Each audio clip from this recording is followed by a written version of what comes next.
I going to take the ticket? Do I even have to answer that question? $10,000 of student loans canceled. It's a start. It's not great, but it's a start, and I will take it, even though it helps me, like, not at all. I know a lot of us wanted more, but I'm gonna take what I can get at this point because that student debt is looking hefty. Thank you so much, Joe. We did it, Joe. I'm sure you've all heard by now that Joe Biden has forgiven $10,000 worth of student loans, or up to $20,000 if you have a Pell Grant. If every eligible person took advantage of this program, that would be $400 billion that would be forgiven. Now, clearly, there's a lot of mixed feelings about this, but I want to talk about two things. Number one, who pays for that $400 billion?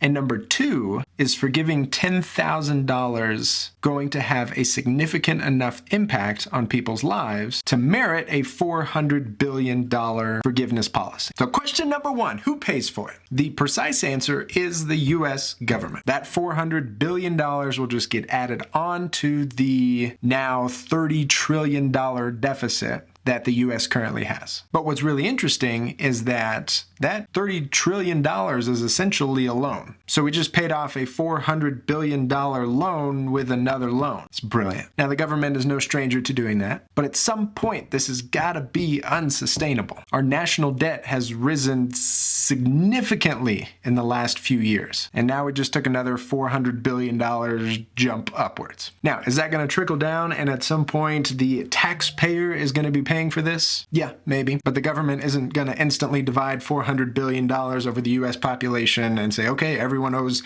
X amount more in taxes. At least not yet. So that's question number one. Question number two, is $10,000 a big enough forgiveness to significantly improve people's lives? Or to quote an article from the White House, is it significant enough to remove the barrier so that people can build wealth, like buying homes, putting away money for retirement, and starting small businesses? So there's this great chart. This is from educationdata.org. If we look at this chart right here, this is average monthly student loan payments by degree. Now, the average total student debt, I don't know it off the top of my head. I'll put it right here. I think it's like $36,000. But this number is not as important as these monthly payments. So let's look at bachelor's degree. So let's say that this number is your overall student debt, and you are paying, let's go on the high end. If you look down here, this is the high end. So on the high end, you're paying $541 per month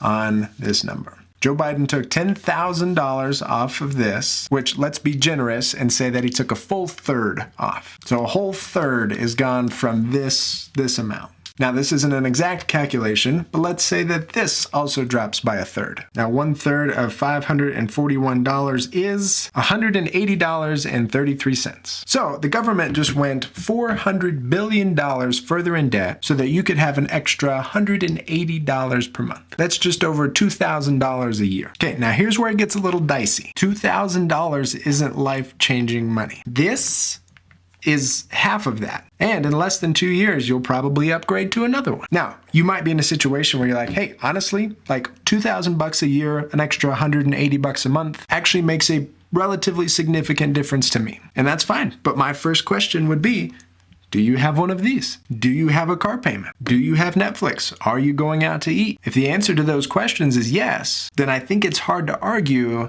that it's the government's responsibility to pay off your loans. Also, could you imagine like paying off your student loans like 2 weeks ago? Having a big party, yeah, paid them off. There's nothing left. And then Joe Biden comes out and says, hey, I'm going to forgive $10,000 of your debt. That would suck. But those are just some of my thoughts on this stuff. So I hope you enjoyed it. Hit the like button, hit subscribe. I'll see you next time.